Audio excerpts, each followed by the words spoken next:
जैसा कि आप लोगों ने थंबनेल में देख लिया होगा, आज आप लोगों को पढ़ाने जा रहे हैं हम पीरियोडिक टेबल, और अपने ही तरीके से, मतलब आप लोगों को पीरियोडिक टेबल पढ़ाई जाएगी बिल्कुल उस तरीके से। बिल्कुल गुड आफ्टरनून सत्यम, नेहा, लकी, ओम, नितेश, अमेश, सभी, सुनीता, सुनील, सत्यम, सभी साथियों को गुड आफ्टरनून जो मेरे साथ इस समय जुड़ चुके हैं।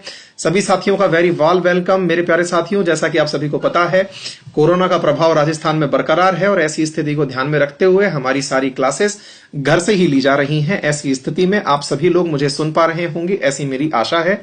तो कृपया करके आप सभी लोग, मेरे जितने भी मित्र यहां पर हैं, वो मुझे बता दें कि मैं आप लोगों को दिखाई दे रहा हूं अथवा नहीं दिखाई दे रहा हूं, आवाज प्रॉपर आ रही है अथवा नहीं आ रही है।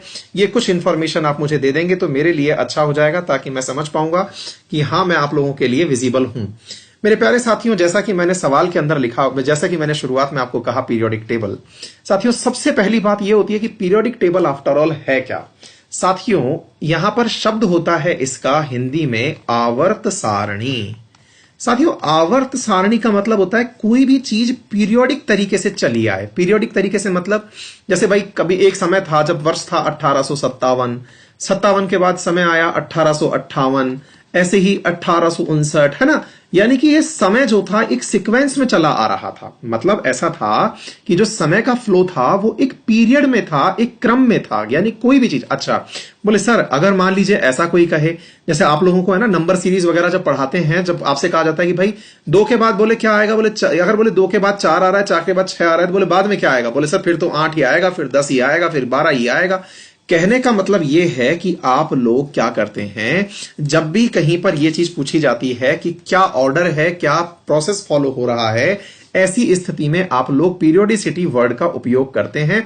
पीरियोडिसिटी वर्ड का मतलब होता है, मेरे प्यारे साथियों, आप लोग इस बात का उपयोग करते हैं कि किस प्रकार, किस क्रम में चीजें क्रमागत रूप से चलती जा रही हैं। ठीक है, तो पीरियोडिसिटी को समझने के लिए साथियों, तत्व जो होते हैं ना, एलिमेंट्स, अब हम बात करेंगे एलिमेंट्स की। तो क्या हुआ मेरे प्यारे साथियों कि इन एलिमेंट्स के लिए, कि एलिमेंट्स को किस प्रकार से एक टेबल में रखा जाए। देखिए साथियों, वर्तमान में 118 तत्व हैं जो ज्ञात हैं। कितने तत्व ज्ञात हैं?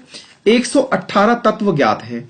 अब 118 तत्वों को अगर उन्हीं के तरीके से याद कर लिया जाए, मतलब उन्हीं के तरीके से कैसे याद कर लिया जाए कि भाई साहब यही सोचा जाए कि 118 तत्व हैं, 118 का 118 प्रकार का नेचर हो, तो यह तो संभव नहीं है, क्योंकि इंसान की प्रवृत्ति रही है। जैसे हम आपको बताएं साथियों कि आप लोगों ने भी अपने घर में अक्सर ऐसा देखा होगा कि घर में जब मम्मी वगैरह जब होती हैं, जब कोई चीज को वो पैक कर रही होती हैं, कहीं पर भी कोई चीज रख रही होती हैं, तो उनका सबसे प्रमुख प्रयास क्या होता है कि भाई शर्ट जो है वो सारी एक साथ रख दी जाए, पैंट जो है वो सारी एक साथ रख दी जाए। मतलब हमारे घर में जो स्पेशली प्रयास होता है अपन सबके घर में, वो यही तो होता है कि हम सब एक जैसी चीजों को एक साथ रखने का प्रयास कर रहे होते हैं। एग्जैक्टली ऐसे ही, जैसे मान लीजिए कि आपके पास बुक्स हैं, कभी आप लोगों ने अपनी बुक शेल्फ को जमाने का प्रयास किया हो, तो आपने क्या देखा होगा कि बुक शेल्फ के अंदर सारी बुक्स जो एक प्रकार की हैं वो एक साथ रख दी गई। आपने कभी देखा है कि आपकी बुक शेल्फ के अंदर एक बहुत बड़ी सी किताब है जो एक तरफ रखी हुई है, और एक तरफ बहुत छोटी सी किताब है जो रखी हुई है। आप सभी चीजों को, छोटी किताबों को एक साथ रखते हैं, बड़ी किताबों को एक साथ रखते हैं। यानी इंसान की नेचर है कि वो हर चीज को क्लब करके रखना चाहता है। चीजों को ऐसे समझिएगा और बहुत तसल्ली से समझने का प्रयास करिए साथियों। हम यहां पर सवाल जवाब के माध्यम से आवर्त सारणी से बनने वाली तमाम चीजों को आप तक लेकर के आएंगे। मेरा केवल इतना सा उद्देश्य है आप लोगों से पूछने का कि जब भी आपसे कोई पूछे कि भाई आवर्त सारणी क्या है, तो हम केवल इतना सा आंसर दे पाए कि भाई आवर्त सारणी के अंदर इंसान ने अपना दिमाग लगाया ताकि वो अधिकांश चीजों को लेकर के कंफ्यूज ना हो जाए। कैसी अधिकांश चीजें लेकर कंफ्यूज ना हो जाए कि भाई साहब चीजें रख तो ली, लेकिन उनका ऑर्डर क्या है, किस प्रकार से उन्हें याद करना है। ठीक है, तो मेरे प्यारे साथी जो मेरे साथ इस समय जुड़े हुए हैं, सभी को गुड आफ्टरनून। संतोष, सुबोध, ज्योतिष, सभी मेरे साथी इस समय सुरक्षित होंगे ऐसा मुझे लगता है, और सब अपना ध्यान रखिएगा मेरे प्यारे साथियों।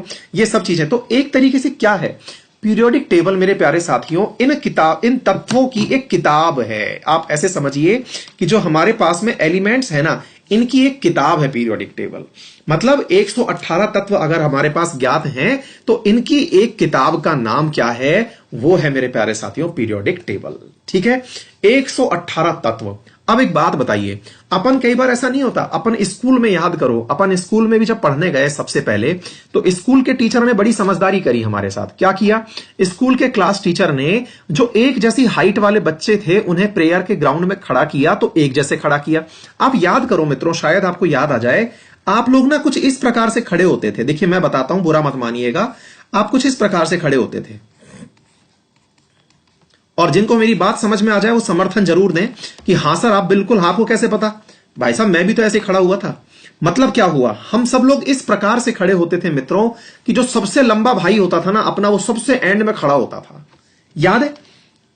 सबको ध्यान है ना मित्रों? आप सभी को याद होगा कि हम सब लोगों की यह स्थिति होती थी कि जो सबसे लंबी हाइट वाला भाई है वो अपना सबसे एंड में खड़ा हुआ करता था, है ना? और जो छोटे हाइट में बच्चे हुआ करते थे उन्हें सबसे आगे खड़ा कर दिया जाता था और फिर प्रेयर हुआ करती थी। यानी इंसान है ना, जब से बना है ना, तब से ही इसने अपनी सुविधाओं को ध्यान में रख के चीजों को सेपरेट करने का तरीका निकाला हुआ है। अच्छा एक बात और देखो, आप लोगों ने अगर नोटिस की हो तो इंसान की यह प्रवृत्ति ऐसी थी कि दूसरी लाइन भी बनाएगा ना पड़ोस में, तो छोटे वालों की लाइन फिर पड़ोस में छोटे में बनाएगा। मतलब क्या होगा कि पहले छोटे छोटे छोटे, यानी अगर कोई सामने से देखे, मतलब मैं देखने वाला जो स्पेक्टेटर हूं, मैं अगर यहां से नजर देखूं तो मुझे क्या लगेगा? सारे छोटे एक साथ लाइन में खड़े हुए हैं। ऐसा ही होता था ना? ऐसे ही सारे बड़े एक साथ लाइन में खड़े हुए हैं, यानी पीछे की तरफ तो ऐसा लगता था जैसे चीन की दीवार बन गई है। मतलब सारे बड़े बड़े लोग एक साथ खड़े होते थे, है ना? भाई साहब पता नहीं क्या हुआ था कि यही बात जो थी ना, ये आवर्त सारणी बनाने वालों के दिमाग में घर कर रखी थी। पर उन्होंने ना डिस्क्रिमिनेशन जो किया वो हाइट के आधार पर नहीं किया, हेल्थ के आधार पर कर लिया।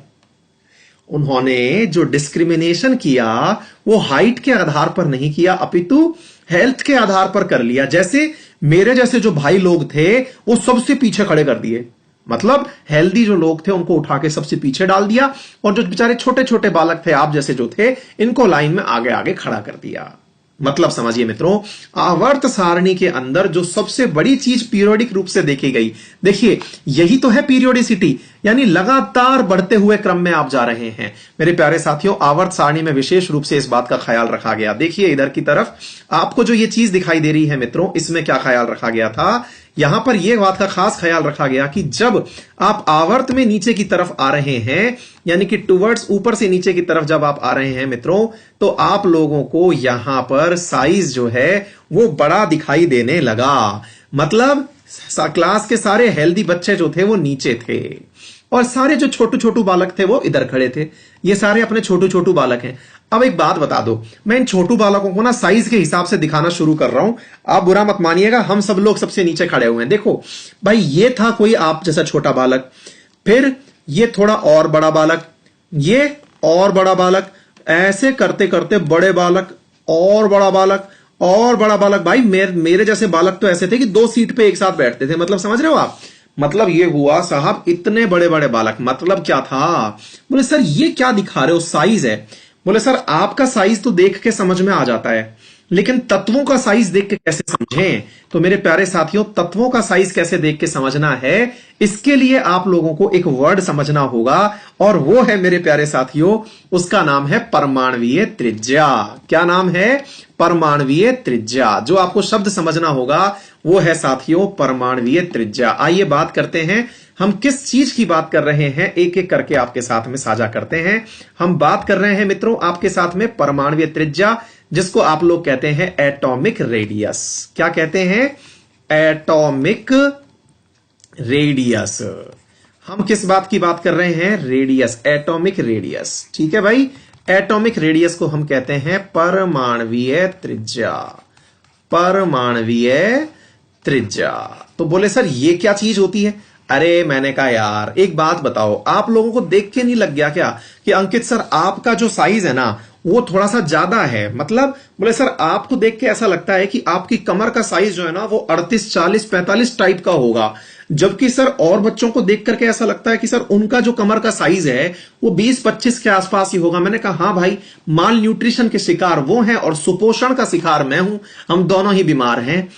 अब क्या है, आप लोग कमर का जो साइज नापते हैं ना, ऐसे ही एटम का भी साइज नापा जाता है। यूं समझिए कि आप एटम की कमर नापी जाती है।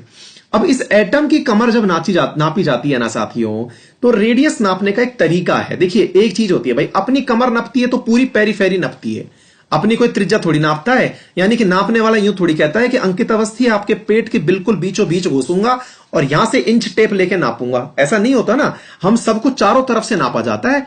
तो ऐसे ही क्या होता है मेरे मित्रों, आपके सामने जो ये चीज मैं लिख रहा हूं, इसमें क्या होता है कि बीच में जो केंद्र है, इस केंद्र से मित्रों क्या होता है, आपको दूसरी तरफ तक नापा जाता है। कैसे? यहां से, मतलब अब बोले साहब ये केंद्र से लेकर के बाहर की परिधि तक। बोले अंकित सर मान लो आप ये खड़े थे। मैंने कहा कैसा था? बोले आप ये थे। मैं कहा अच्छा। मैं कहा यार थोड़ा डंका बना देते। बोले नहीं सर आप यही थे। तो मैंने कहा अच्छा, और ये आपके पैर थे। मैं कहा चल भाई ठीक है। मैं कहा हाथ भी लगा दे भाई, तो ये हाथ लगा दिए। बोले सर अब आपको कोई नापने आया। मैं कहा अच्छा, तो वो यों इंच टेप लेके नापा सर, यों कमर नाप ली आपकी। मैं कहा ठीक है। मैं कहा भाई एटम नापना है अपन को। तो बोले सर एटम को ना यूं नहीं नापेंगे। मैं कहा क्यों?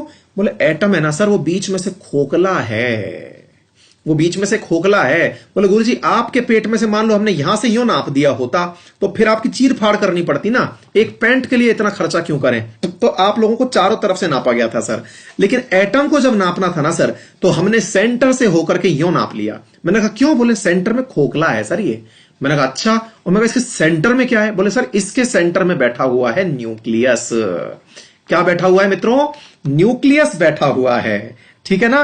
तो साहब सर इनके सेंटर में न्यूक्लियस बैठा हुआ है, और न्यूक्लियस से, अब ध्यान से समझना।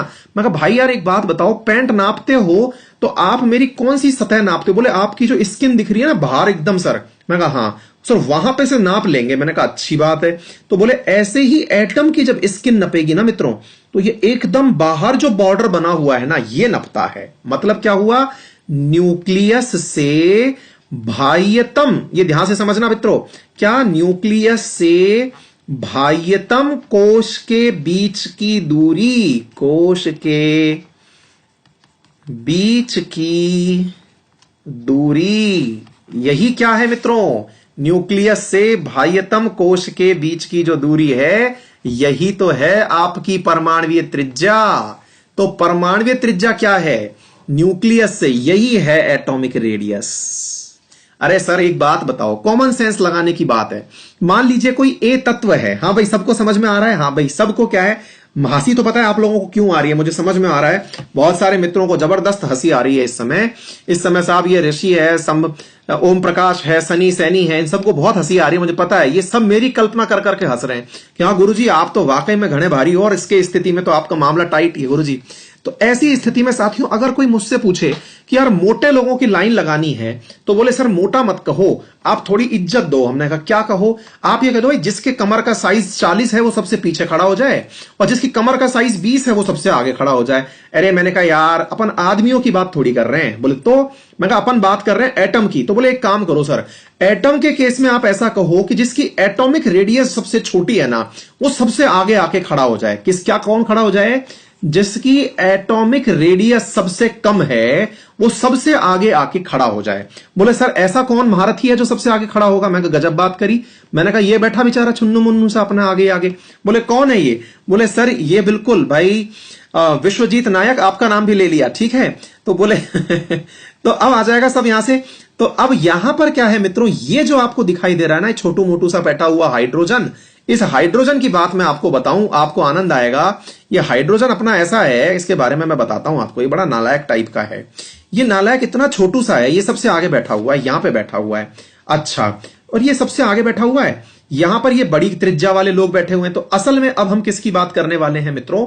त्रिज्या की बात करने वाले हैं, रेडियस की बात करने वाले हैं। अर्थात यहां से केंद्र से लेकर के बाह्यतम कोश के बीच की जो दूरी है उसकी हम बात करने वाले हैं। तो मित्रों बताओ, केंद्र से लेकर के बाह्यतम कोश की अगर हम बात करें तो ऊपर से नीचे, यानी कि इस लाइन में टॉप टू डाउन नीचे की तरफ चलने पर यह बाह्यतम कोश का जो आकार है ये क्या होता जा रहा है? बढ़ता जा रहा है। हमने इन्हें इस क्रम में व्यवस्थित कर दिया। बोले सर ये जो लाइन है ये प्रेयर के अंदर जब जाते थे तब तो प्रेयर की लाइन कहलाती थी, लेकिन पीरियोडिक टेबल में भी ये प्रेयर की लाइन कहलाती है क्या? अरे मैंने कहा ना। तो बोले सर ये जो लाइन होती थी ना, ये यहां कहलाती थी ग्रुप। क्या कहलाती थी मित्रों? ग्रुप कहलाती थी, और हिंदी में कहलाती थी वर्ग। बोले सर कितनी लाइन लगती थी आपकी स्कूल में? मैंने कहा हमारी स्कूल में यार जो लाइनें थी ना वो 18 लगती थी। कितनी लगती थी बच्चों? 18। यानी कि आवर्त सारणी के अंदर, तत्वों के अंदर वर्ग की संख्या, किसकी संख्या? वर्ग की संख्या मित्रों कितनी होती थी? 18। तो हमारी प्रेयर जब असेंबली होती थी तो उसके अंदर वर्ग की संख्या 18 होती थी। मित्रों याद करो अपने बचपन की बातें, शायद याद आ जाए आप लोगों को। याद करो अपनी इस क्लास के अंदर जो सबसे छोटा बालक होता था वो सबसे आगे खड़ा होता था, है कि नहीं? तो यहां पर भी मित्रों इस लाइन के अंदर ये जो ग्रुप आपको दिखाई दे रहे हैं ना, इस ग्रुप के अंदर जो सबसे छोटा बालक है ना वो सबसे आगे खड़ा है। ये देखो ये छोटे छोटे बालक हैं। कहने का मतलब ये हुआ कि इन आवर्तों के ऊपर सबसे आगे जो खड़ा हुआ है वो सबसे छोटा तत्व है। बोलिए इतनी बात सबको समझ में आ गई? ये सबसे छोटा तत्व खड़ा हुआ है, सबसे छोटा बालक, और इनके नीचे जो सबसे खड़ा है ना ये सबसे बड़े बालक खड़े हुए हैं। बोले सर ये कौन है? बोले ये यार ये वो हैं जो कि है ना अपने आप को, कई बार अपनी क्लास में ऐसे नहीं होते, आप याद करो जब आप 11th 12th में आए थे तो आपको लगने लग गया था कि अपुनी भगवान है। मतलब वो टाइप की फीलिंग आने लग गई थी आप लोगों को ना। मतलब आप लोगों को लगना अपन बिल्कुल अलग है बॉस, बाकी दुनिया अलग है। मतलब अपुनी भगवान टाइप की फीलिंग आपको जब आप क्लास 11th 12th में आए थे तब आपको आने लग गई थी ना। ऐसे ही इन लोगों को भी ये फीलिंग आने लग गई। इनमें से इन तत्वों को, ये जो आगे देख रहे हैं ना आपको, ये तो कहलाते हैं मित्रों लेंथेनाइड। क्या कहलाते हैं? लेंथेनाइड। और साथियों ये जो दूसरा वाला है ना मित्रों, इसको क्या कहते हैं? एक्टिनाइड। क्या कहते हैं? एक्टिनाइड कहते हैं। क्लियर हो गया? तो नीचे की तरफ जो 11th 12th के अंदर, हाँ भाई रोहित सिंह, सभी को मेरी तरफ से बहुत सारा प्यार है ना। तो ये लेंथेनाइड एक्टिनाइड की बात समझ में आ गई। तो बोले सर ये लेंथेनाइड एक्टिनाइड की जो आपने कहानी समझाई है, बच्चे थे ना, बोले सर ये कितने हुए? मैंने कहा माइनस कर लो, 14 हुए। बोले अच्छा। और बोले ऐसे ही, मैंने कहा नीचे देखो ये 89 से लेकर के और 103 नंबर रोल नंबर तक के जो बच्चे थे ना, ये 103 नंबर तक के जो बच्चे थे रोल नंबर तक के, ये जो तत्व थे ये क्या कहलाए? एक्टिनाइड कहलाए। बोले सर ये तो 14 बालक हो रहे हैं, मतलब 14 ही बगावत करने निकले थे ना। अरे हमने कहा यार अब सच्चाई बता दें क्या? बोले बताओ ना सर। अरे यार अपने क्या होता है, जिनके एफ ग्रेड आती है ना वो सब बेचारे जो होते हैं वो फेलियर कहलाते हैं। जिनके एफ ग्रेड आती है वो क्या कहलाते हैं? फेलियर कहलाते हैं। हाँ भाई ये भोजराज गोचर नाम ले लिया आपका भी, जल्दी से जल्दी सीड शेयर करते चले जाओ। बोले मैंने कहा जिनके एफ ग्रेड आती है ना, बोले सर इनके भी ग्रेडिंग होती है क्या? हमने कहा गजब बात कर दी, इनके तो भैया बढ़िया वाली ग्रेडिंग होती है। बोले कैसे? इनके ऐसा होता है कि जिनके एस ग्रेड आ गई, जिनके पी ग्रेड आ गई, जिनके डी ग्रेड आ गई, उनको तो एक साथ रखते हैं, और जिनकी ग्रेड बिगड़ करके एफ ग्रेड चली जाती है ना उनको अलग रखते हैं। बोले मतलब क्या है सर? मैं कहा देखो ये जो शुरुआत में दिख रहे हैं ना आपको ये वाले, इनके तो आई थी एस ग्रेड। कौन सी ग्रेड आई थी? एस ग्रेड आई थी क्लास में, है ना भाई? हाँ भाई श्याम बाबू मौर्य नाम ले लिया आपका भी भाई। चलिए और बोले सर इनकी क्या हाल है? भाई साहब इनका हाल ये, इनके डी ग्रेड आई थी। कौन सी ग्रेड आई थी? डी ग्रेड आई थी। बोले सर डी ग्रेड कैसे आई इनके? अरे हमने कहा बता रहे हैं, लोड काय ले रहे हो। और बोले इनके कौन सी ग्रेड आई थी? हमने कहा इनके पी ग्रेड आई थी। ध्यान से समझना मित्रों, शुरुआत में इनके कौन सी ग्रेड आई थी? एस ग्रेड आई थी। इनके कौन सी ग्रेड आई थी? इनके डी ग्रेड आई थी। और इनके क्या हुआ भाई साहब? इनका तो हाल ही बुरा, इनका पी ग्रेड आई थी। बोले सर अच्छा तो ग्रेड के हिसाब से रख रखा है आपने इनको। और हमने कहा यार देखो आपको भी पता है जो फेल हो जाते हैं उनको अलग रख देते हैं और फेल होने वालों को एफ दिखाते हैं अपन, याद है? बोले हाँ सर। तो भाई ये जो एफ ग्रेड वाले हैं ना इनको यहां रख रखा है। बोले सर कहीं ना कहीं मुझको एक बात की गंध आ रही है। हमने कहा भाई क्या गंध आ रही है? बोले सर एक बात बताओ, कहीं ऐसा तो नहीं है आपने कोई चीटिंग करी हो? मैंने कहा क्या? आपने यहां 2 ही लाइन क्यों बनाई एस ग्रेड वालों की? अच्छा मुझे कहीं ऐसा लग रहा है सर, आपने एक बार बताया था कि एस के अंदर इलेक्ट्रॉनों की जो संख्या है वो आउटर मोस्ट में 2 होती है। कितनी होती है मित्रों? एस के अंदर आउटर मोस्ट इलेक्ट्रॉनों की संख्या 2 होती है। कहीं ऐसा तो नहीं है आपने इसी चक्कर में 2 लिए हो? अरे मैंने कहा यार आप तो इंटेलिजेंट निकले, आप तो सारी बात पकड़ गए। बोले कैसे? तो भाई ये सांचौर दास आपका नाम भी ले लिया। तो बोले आप तो इंटेलिजेंट निकले। बोले कैसे? बोले सर इसका मतलब ये हुआ आप तो यहां पर 10 लाइन इसलिए लिखे, देखो 1 2 3 4 5 6 7 8 9 10। अरे बोले गुरुजी आपने 10 इसलिए लिए क्योंकि डी में 10 इलेक्ट्रॉन आते हैं। अरे मैंने कहा यार एकदम बॉस निकले आप तो। ऐसे ही गुरुजी बोले 13 से लेकर के 18 तक आपने इसलिए काउंट किए क्योंकि सर यहां पर पी के पास 6 इलेक्ट्रॉन आते हैं इसलिए आपने इनको लिया है। मैंने कहा यार आप तो पूरी बात पकड़ गए। बोले क्या पकड़ गए? मैंने कहा यार आप तो ये पकड़ गए अभी अभी में कि पीरियड के अंदर जो 18 जो आपने सॉरी आवर्त सारणी के अंदर जो 18 वर्ग है ना, उन 18 वर्गों का पूरा मूल्यांकन कर दिया आपने। तो बोले कैसे सर? अरे मैंने कहा यार आप तो बेहतरीन इंटेलिजेंट निकले। अब आपकी तारीफ करते हैं, देखो आप कितने इंटेलिजेंट थे, मुझे नहीं पता था आप लोग इतने इंटेलिजेंट हो यार। पता होता तो मैं पहले ही पढ़ा दिया होता आप लोगों को ये चीज।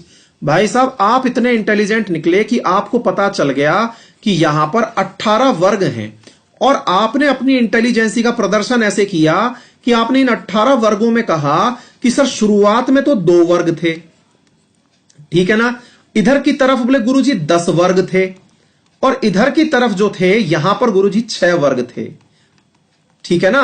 पीरियड और कॉलम, वर्ग का मतलब कॉलम की बात कर रहा हूं बेटा मैं, कॉलम, ठीक है ना, कॉलम की बात कर रहा हूं। मैंने कहा अच्छा। बोले सर ये जो 2 वर्ग थे ना ये तो आपने एस वर्ग के लोग रख दिए होंगे। मैंने कहा वाह भाई वाह। और बोले गुरुजी यहां जो थे ना ये आपने, मैं समझ गया गुरुजी, यहां आपने डी वर्ग वाले लिख दिए। मैंने कहा अरे बाप रे आप तो पकड़ गए यार। और मैं कहा जो बेचारे नीचे हैं बोले गुरुजी वो फेल हो गए। मैं कहा कैसे? बोले एफ के अंदर तो गुरुजी आते ही 14 इलेक्ट्रॉन है। जब 14 इलेक्ट्रॉन आते हैं तो आपने 14 को बेचारों को साइड में बिठा के धर दिया, उनकी गलती थोड़ी है। आपने 14 इलेक्ट्रॉन ध्यान से रखे थे।